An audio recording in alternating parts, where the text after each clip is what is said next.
So Dan Kagan, who is the country manager for Canada for this identity management company called Okta, he's in a meeting in his office in downtown Toronto, and he gets this panicked phone call from his 80-year-old mother, who is telling him that his son, her grandson, Jordan, has been supposedly pulled over by the cops, and they found a large quantity of marijuana in his car, and he's about to be arrested unless she, the grandmother, can produce $2,500 in cash immediately.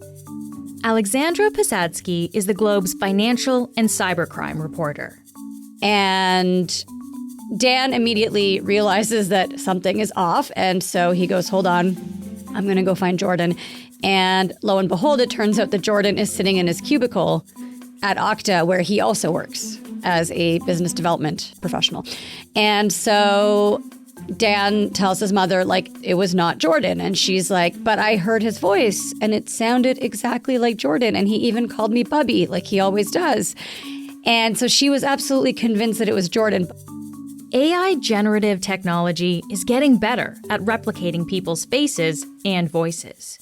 But what it turns out is that some scammer had essentially taken a recording of Jordan's voice and then used it to create a deepfake and use that deepfake to attempt to scam Jordan's grandmother out of $2,500. And it's not just individuals who are being scammed. Businesses are also being targeted by deepfakes. Today, Alexandra joins us to talk about how these scams usually work, how deepfakes are increasingly being used, and what we can do to help protect ourselves against them. I'm Menaka Raman-Wilms, and this is The Decibel from the Globe and Mail. Alex, thanks for being here again. Thank you so much for having me on the show. So you just walked us through this example off the top, Alex, of how this tends to happen. Can you break it down, though? Like, from a scammer's perspective, what are they doing when they're trying to trick someone with a deepfake? The first thing is they're identifying a victim. And so in the case of the type of scam that was targeting the Kagans, they often would look for somebody elderly. And then they need, to find a relative whose voice is out there. And so they need to get a sample of the voice. And so that could be through the person's social media account. It could be by phoning the person at work and getting them to talk and using that to take a recording. Or it could even perhaps be by sampling their voicemail greeting. And so once they have a recording or even several recordings of that person's voice, then they deploy the technology that allows them to clone that person's voice.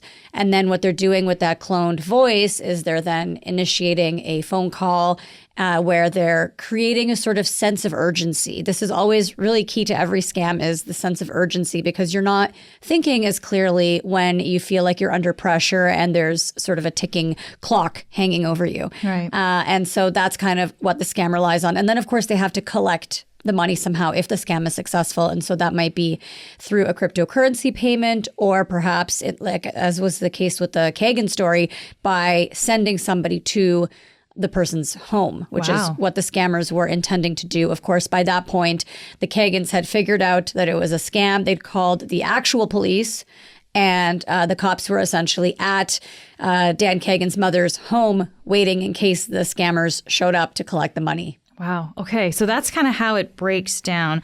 The key part here, of course, is the impersonating someone's voice using this technology. You mentioned that, they could listen to a voicemail and get a sample. Like, is that all it takes? Like something so short like that they can get a voice sample from?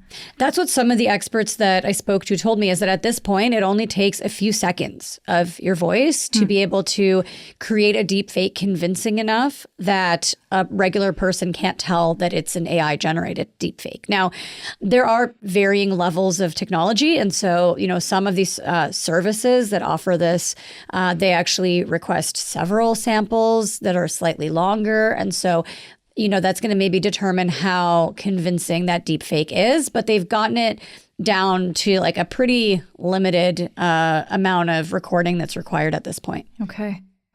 And we've been throwing around this term deepfake, but let's just kind of define it for a second here. What does that actually include?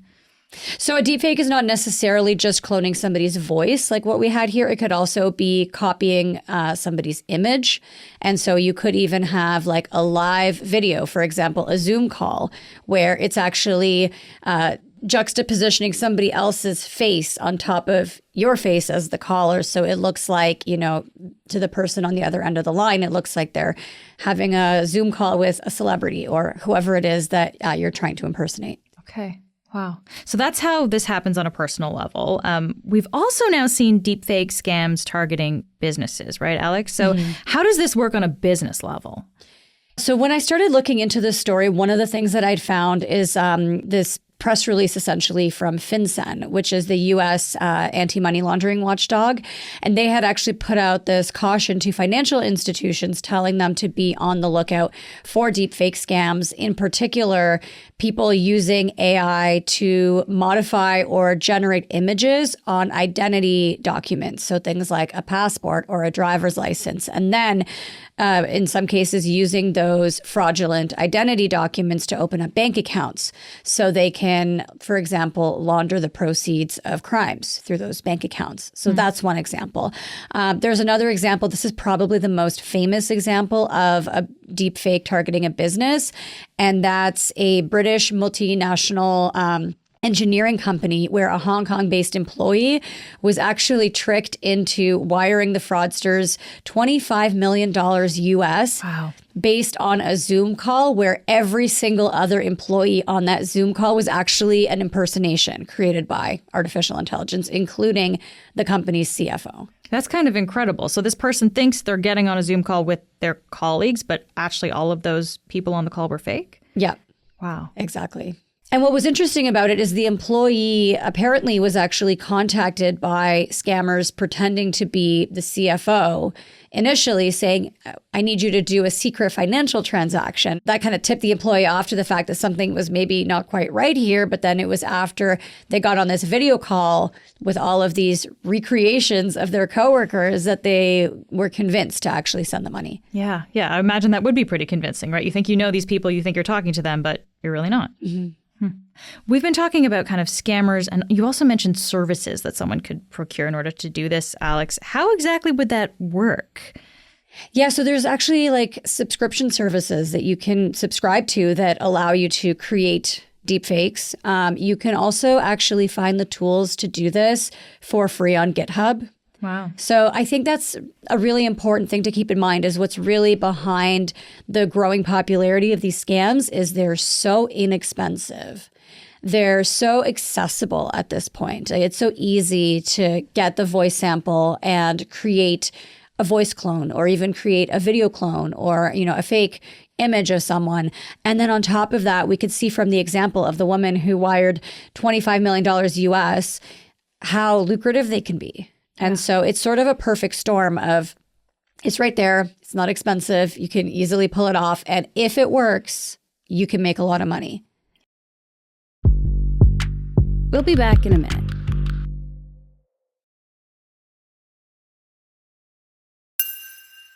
So not that difficult to execute, quite lucrative. We're going to focus now kind of most of this conversation on how this is impacting businesses, because this is, as we just heard from that example, where a lot of the real money is in this situation. Do we know how many companies in Canada have actually been targeted by deepfake scams? Unfortunately, we don't have detailed data on how often this is happening, but there's some clues. So for instance, there was this Deloitte study. It didn't look specifically at Canadian companies, but it polled executives, C-suite and other executives, and it was a pretty large sample size. It was more than 2,000 respondents, and more than a quarter of them actually said that their organization had experienced at least one incident of a deepfake that was targeting their company's financial data.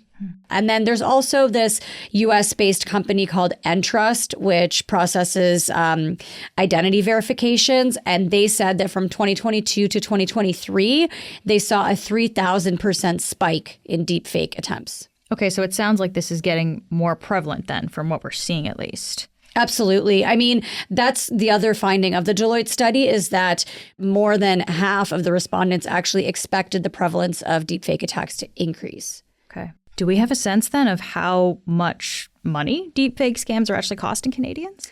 We don't know that either, but we do know that fraud in general is very, very expensive for the Canadian economy. So if you look at the Canadian Anti-Fraud Centre, they put out stats every year on how much money Canadians are losing to scams and frauds.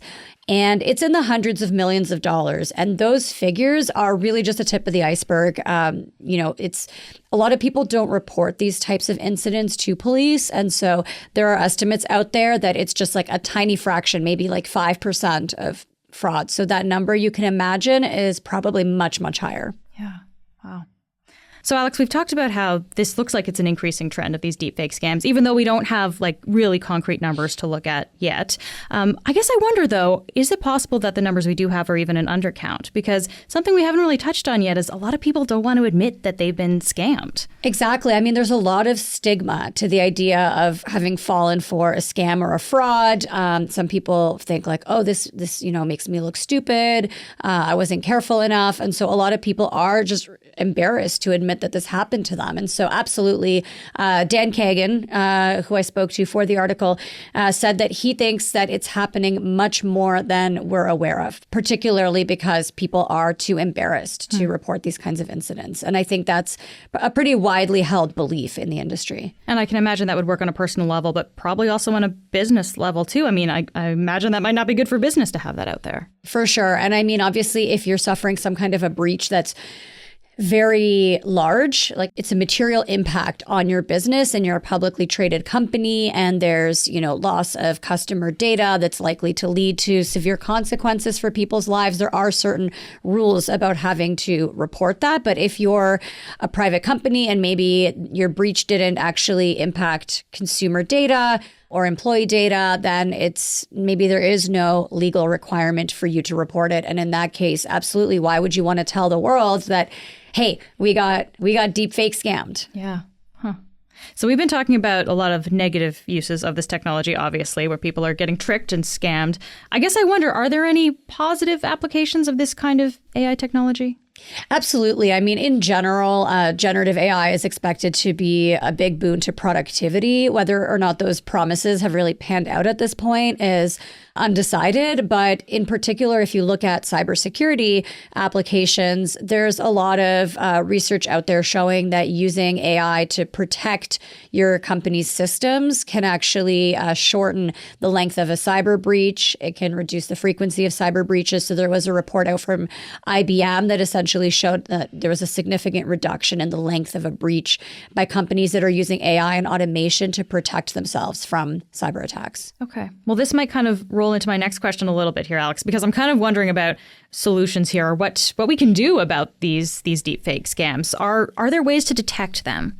There are a lot of startups actually working on that exact problem and trying to identify deepfakes. And the way that a lot of them have sort of positioned themselves is to try to create technology that can help identify nefarious uses of AI, because not all AI generated content is innately nefarious, right? Like you might have people within a company writing emails to each other using ChatGPT, right? You go on LinkedIn and it's automatically prompting you that like you can rewrite this message with AI. And so very likely that is not a nefarious email or message. But then there are these nefarious uses, these scams. And so what a lot of these technology providers are focusing on is creating technology that can help identify those kinds of nefarious uses. So if they get a sense that an employee is interacting with some kind of AI bot, they might compare what the employee is doing or being asked to do with the company's policies and procedures. So if the employee, for example, is being asked to change their password, that might be an indication that something nefarious is going on because someone's trying to gain unauthorized access to the system. And so that's, I guess, kind of the next step is, can we use the same technology to try to police these nefarious uses? Yeah. Is that kind of thing available to the general public right now? Like, would people have access to using something like that? I don't believe that sort of technology is yet like widely commercially available. Okay. Maybe in the future then at some point. I also want to ask you about government legislation, because this kind of thing often comes down to regulation, right? To regulate what companies can and can't do. Is anything in place in Canada to help protect people here from being deepfaked? So we don't have any mandatory laws against the use of deepfake. We did have a couple of bills that were kind of working their way through the system. One was a cybersecurity bill that was really around sort of protecting Canada's critical infrastructure. And the other was this bill called ADA, which stands for the Artificial Intelligence and Data Act. And initially, ADA didn't actually specifically talk about deepfakes or identifying AI-generated content, but then there were amendments made to it, including provisions for identifying AI-generated content. So the idea being, instructing companies that are providing services around generative AI that would sort of watermark that content. So it was easier to identify it as having been AI generated. But of course, when Parliament got prorogued, it killed all of the bills that had not received royal assent. And that included ADA and Bill C-26, the cybersecurity bill. Okay, so they're not actually in place in Canada right now, even though we did have things in the works to maybe try to tackle this at some point. Okay. Other countries must be dealing with this as well, I would imagine, right? Do we have a sense of how they're approaching it? Yeah, so there's a couple of countries. I was recently reading about the U.S. and New Zealand are both considering legislation where people would essentially be able to own the rights to their own face or image. And whether that might sort of protect against deepfakes. And so this kind of would really potentially address the problem of celebrities who are often kind of being copied. These digital replicas are being created of them either for pornographic reasons, for the purpose of scamming people, right? So you see a lot of videos out there of like Elon Musk telling you to invest in a certain cryptocurrency, or there was even one involving Justin Trudeau telling you to invest in, a certain investment scheme that, of course, turned out to be fraudulent. And so on the other hand, even if you are giving people sort of the right to own their own digital image, I mean, scammers who are trying to scam people, they're not exactly trying to follow the law, right? And so at the end of the day, it's all going to come down to enforcement. How are you enforcing it? How much resources are being deployed through policing, through law enforcement to go after these bad actors? Yeah. Before I let you go, Alex, I'm sure people are wondering about this and, if they're encountering anything similar to this, what they can actually do about it. So what have experts told you about how individuals can maybe mitigate their risk of actually being scammed in this way? I mean, there's a couple of key things. The first is really like, if you or a family member gets a call from someone who says, hey, I have your daughter here and she's been pulled over by the police, or your son's just rear-ended me on the highway and like I need some money, but the phone number is not your relative's phone number, hang up the phone, call the relative directly and ask them what's going on. That's a pretty simple thing that you can do. If you're getting a call from an unknown number as opposed to from your actual relative whose voice you're hearing, try to connect with that person directly. The other thing that I've actually implemented with my family is having like a passcode or a passphrase so that, should my parents ever get some kind of an emergency phone call, because I mean, look, there are reasons why maybe like your phone is dead and you're not calling from your phone. If it really was me saying, hey, I've had an emergency and I need some money, they could ask, what is the password? And I would be able to tell them what it is. And so those are two of the kind of simple things that we can do at this point. Yeah. Alex, always great to have you here. Thank you for doing this. Thank you. Great chatting with you.